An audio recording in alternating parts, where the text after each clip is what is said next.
Que se passe-t-il quand on agit pour restaurer la nature? Plein de choses. Le programme de subvention Nature et Climat du WWF Canada, présenté en partenariat avec Aviva Canada, le démontre bien.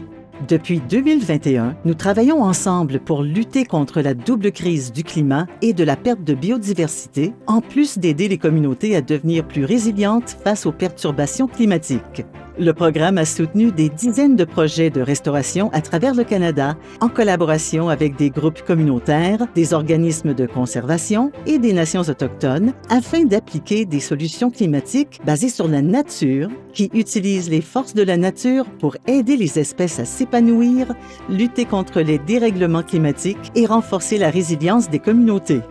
Avec l'aide d'autres bailleurs de fonds, le programme a soutenu la restauration de plus de 1600 hectares de terres et d'eau convertis et dégradés, la plantation de plus d'1 800 000 arbres et arbustes indigènes et l'amélioration d'habitats abritant au moins 57 populations locales d'espèces en péril. Ces efforts ont permis aux écosystèmes de mieux faire face aux conditions météorologiques extrêmes et aux inondations, au bénéfice de milliers de Canadiens et de Canadiennes. Voici des exemples de retombées des investissements dans la nature et du soutien à la restauration.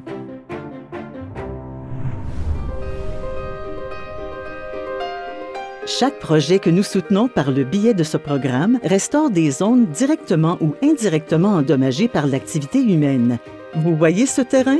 Il s'agit de Kuskokwim, tel que nommé par la Première Nation Comanche. Situé sur la côte est de l'île de Vancouver, il faisait historiquement partie du village d'une Première Nation avant d'être converti en une scierie qui est maintenant laissée à l'abandon depuis des décennies. Nous avons aidé l'équipe de Project Watershed dans ses efforts pour dépaver le paradis en retirant l'acier et le béton et en les remplaçant par des arbres, des arbustes et des fleurs indigènes qui aident à améliorer les habitats et à absorber les eaux de crue.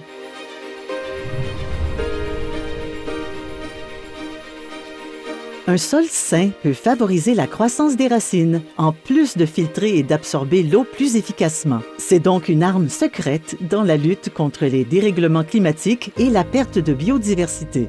La Nottawasaga Valley Conservation Authority a planté des graminées et des fleurs sauvages indigènes dans des champs et des prairies au nord de Toronto pour augmenter la teneur en matière organique des sols endommagés et les aider à mieux absorber l'eau de pluie pour atténuer les inondations. En prime, les abeilles, les papillons et les autres pollinisateurs indigènes adorent ça.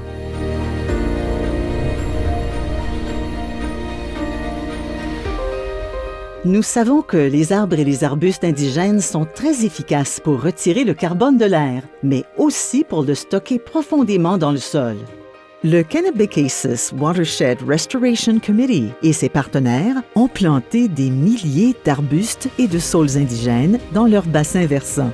Ils ont aussi mené des études préliminaires, formé des bénévoles et élaboré des protocoles pour surveiller le carbone dans les zones restaurées. Ils devraient donc bientôt constater à quel point les plantes sont utiles dans la lutte contre les dérèglements climatiques. Les solutions basées sur la nature que nous soutenons donnent aux espèces en péril une meilleure chance de s'épanouir. Jetez un coup d'œil à ce cours d'eau sur l'île de Vancouver. Le ruissellement de sédiments provenant des pentes rasées avait rendu l'eau trop peu profonde et trop chaude pour les saumons en frais. La Redfish Restoration Society a recréé un bassin de retenue à partir de troncs d'arbres et de souches pour donner une longueur d'avance à ces poissons. Les saumons en ont profité immédiatement.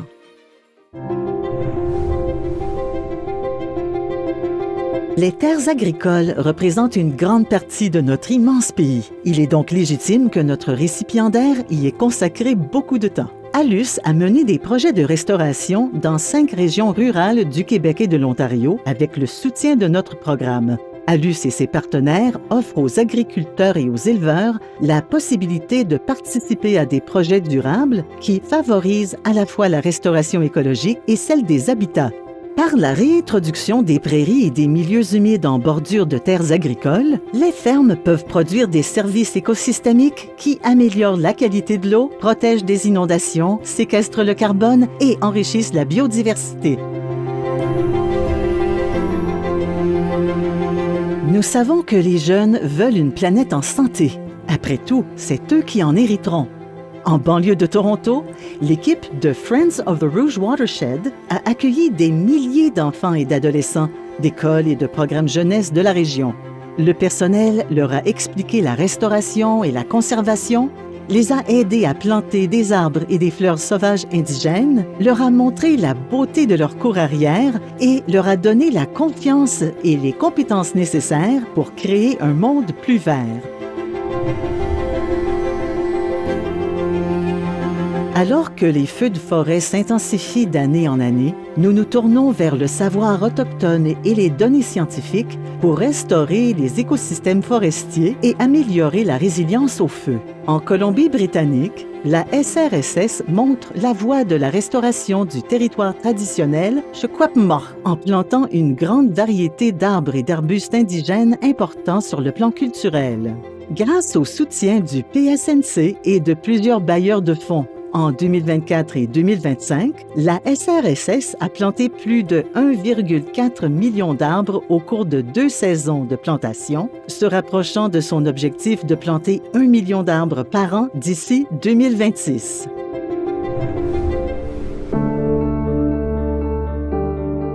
Notre économie dépend de la nature. La moitié de la richesse mondiale repose sur des écosystèmes prospères.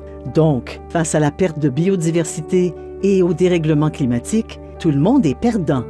C'est pourquoi nous croyons que le milieu des affaires doit investir dans la nature et que l'avenir appartient aux entreprises qui saisissent l'occasion de le faire. Notre engagement à agir va au-delà du travail que nous soutenons dans les champs, les forêts et le long des rivages.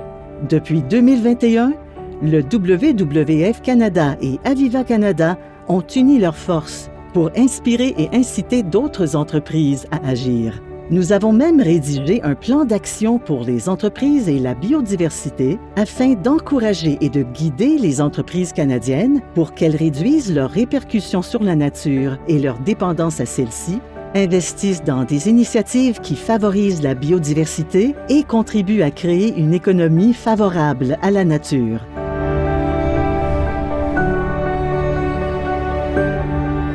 Rien de ce qui a été accompli et de ce qui sera accompli ne peut se faire sans collaboration.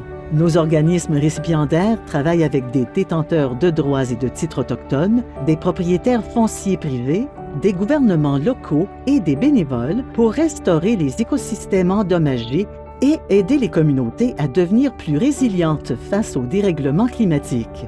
Notre capacité à soutenir le travail de nos récipiendaires est rendue possible grâce à des partenariats significatifs avec des organismes comme Aviva Canada qui agissent pour restaurer la nature. Ce ne sont là que quelques exemples des façons dont le programme de subvention Nature et Climat aide la nature à s'épanouir. Et lorsque nous prenons les moyens, tout le monde en profite.